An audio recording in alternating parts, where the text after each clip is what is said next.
তো hello everyone, তোমরা সবাই কেমন আছো? আশা করি সবাই ভালো আছো। তো দেখতেই পারছো আমরা আজকে চলে গেছিলাম ময়নাগুড়ি শিশু উদ্যানে। খুব সুন্দর ছিল উদ্যানটি। এখানে একটি সিংহাসনে আমি বসার চেষ্টা করছি কিন্তু পারছিলাম না, কারণ সেটা আমার জন্য নয়। তারপর এখানে বাচ্চাগুলিকে দেখে আমার মনে হচ্ছিল আমিও যদি বাচ্চা হতে পারতাম, কিন্তু সেটাও সম্ভব নয়। তারপর এখানে আমরা অনেক আনন্দ ফুর্তি করছিলাম। এখানে দেখতেই পারছো বুনুকে। তারপর এখানে রোম্যান্স হচ্ছিল একটু।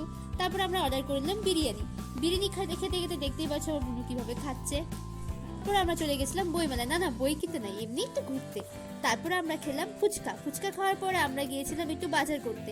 যেহেতু আমরা রাতে ঠিক করে ফেলেছিলাম পিকনিক খাবো, তাই বাজার করাটা দরকার। তারপর দেখতে পিকনিক খাবো বলে আমরা নাচাগানা করছিলাম, দেখতেই পারছো। একটু ভয়েসটা শুনে নাও আমাদের মধুর কণ্ঠের গলা।